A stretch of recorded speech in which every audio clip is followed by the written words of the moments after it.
Everybody likes rainbows, right? I think so. Like LGBTQ community, hippies, children, Irish.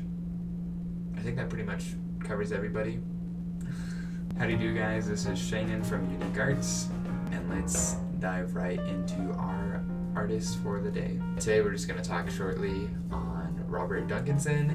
He is one of the best American painters, at least for early American art history or earlier. He was born in Fayette, New York, and he was of European and African descent, so he was half black, half white.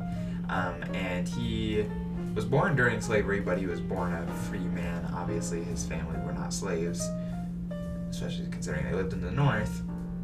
But he spent some time in Canada, a lot of time in Europe for his paintings, and he was most notably part of the Hudson River School with the likes of Thomas Cole, who painted the Oxbow. But there's not really too much known about him. He did not live all that long. During the onset of the Civil War, he actually lived in Canada for a couple of years, and then he went to the United Kingdom, spent a lot of time in Scotland. Lots of his paintings are of the Canadian landscape and the Scottish landscapes, as he was a landscape painter as part of the Hudson River School. Pretty much most people painted these romantic landscapes, and they're really the first prominent American artists. And so Robert Duncanson, he only lived until 1872. He was only a little bit over 50, and he actually developed dementia and possibly had schizophrenia. There's not too much information on him, but he died of a seizure shortly before one of his shows in Detroit. He has interesting paintings. They're really quite beautiful. They're not too crazy. I mean, it's the 1800s, but I really like Little Eva and Uncle Tom, as from Uncle Tom's Cabin, if you're interested in that book. He has lots of paintings of Scottish landscapes, and he even has some of like Pompeii with Vesuvius and stuff like that. They're really interesting. If you're interested, look into them. But the only one I really want to talk about is possibly his most famous. It's just called Landscape with Rainbow, and it's really beautiful. I mean, there's a few people in the middle ground, and his brushstroke is obviously very tight and neat, and he does very well depicting the landscape.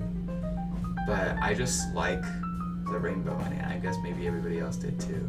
So the painting was actually painted in 1859, shortly before the Civil War broke out.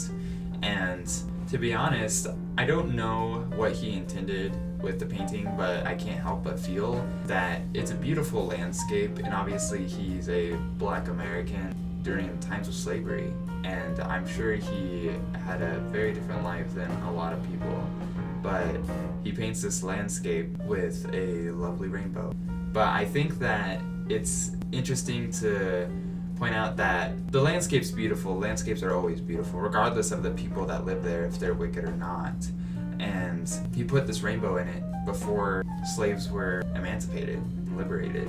And I think it's interesting to put that, like, they usually appear right after a storm. And I kind of believe he was trying to say that, well, there's these hard times, like there's storms and stuff like that, and there's hardships, and there's bad things that happen to people, even if it's for no good reason. But regardless of that, there are still good things that come from it. The rainbow will happen. It will come eventually. It just will likely come after the storm. Thanks for watching, guys. I really appreciate it. If you enjoyed the video, feel free to like, subscribe, and I'll see you guys next week.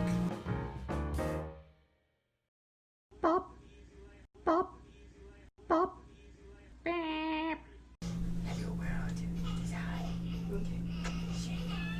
Okay.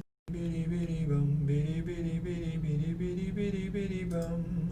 Dum dum dum dum dum dum dum dum. Guys, so today we're just gonna talk short. How dare you? Today I was born in Fayette, New York.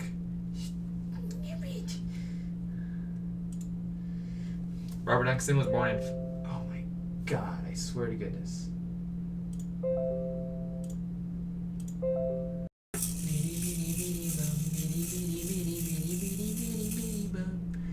Hope you guys enjoyed my